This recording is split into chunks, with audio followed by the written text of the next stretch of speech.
కేంద్ర మంత్రి రాష్ట్ర మంత్రి దుబ్బాకకు వచ్చి నయా పైసా తేలేదని ఎమ్మెల్యే కొత్త ప్రభాకర్ రెడ్డి విమర్శించారు.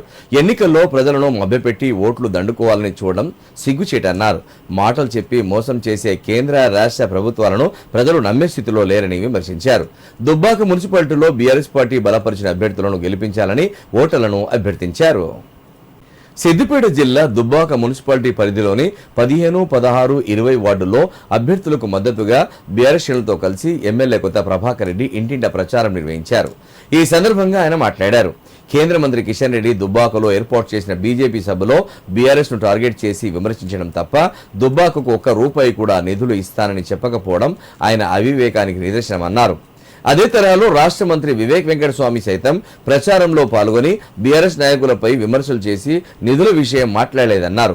కేవలం ఎన్నికల్లో మాటలు చెప్పి చేతులు దులుపుకునే నాయకులను నమ్మి ప్రజలు మోసపోవద్దన్నారు.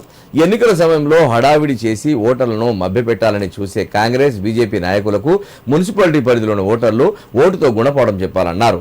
కార్యక్రమంలో కౌన్సిలర్ అభ్యర్థులు పల్లె మీనా రామస్వామి గౌడ్, దేవుని రాజు, లొంక రాజవాళ్లచ్చయ్య, బీఆర్ఎస్ రాష్ట్ర నాయకులు కోమటిరెడ్డి వెంకట నరసింహారెడ్డి, రొట్టె రాజమౌళి, మాజీ జెడ్పీటీసీ రవీందర్ రెడ్డి, నాయకులు కొత్త కిషన్ రెడ్డి, వార్డు ప్రజలు, మహిళలు పాల్గొన్నారు.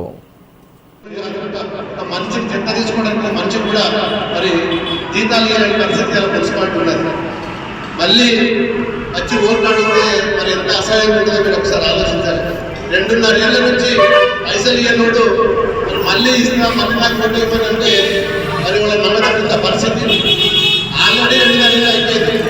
ఇంకో 6 నెలలు ఇంకో ఏడాది అయితే తర్వాత మళ్ళీ జనరల్ ఎలక్షన్ వస్తుంది.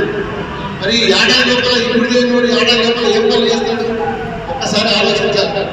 మళ్ళీ వచ్చేది కేసీఆర్ ప్రభుత్వమే, మళ్ళీ బీఆర్ఎస్ పార్టీ, మళ్ళీ నేనే మొన్న 3 సార్లు మంచి ప్రయాణాలు గెలిపించింది.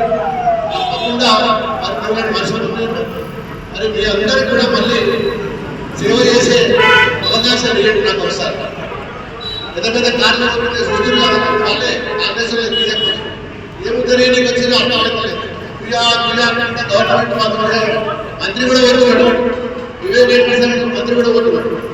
అంటే ఎందుకు వచ్చారో ఏమో తెలియదు. కనీసం వస్తువులు ప్రచారం చేస్తున్నారు. ఈ మున్సిపాలిటీ ఒక రూపాయి ఇస్తారంటే ఒకటి వచ్చలేడు అని ప్రియాగా ఓట్లు మాత్రం కళ్ళప్పుడు ప్రభుత్వం మాదే అంటారు, చెప్పుకుంటారు, పెద్ద పెద్ద కోతలు పోస్తారు. మరి 10 కోట్లు 20 కోట్లు ఇవ్వాలి కదా మున్సిపాలిటీ. మరి ఇప్పుడు అటువంటి మీటింగ్ పెట్టుకొని పోతున్నారు. మీరు వెళ్ళి కనుకోండి మంత్రి వచ్చాడు అలా ఎన్ని కోట్లు ఇచ్చిండు మరి దుబ్బాక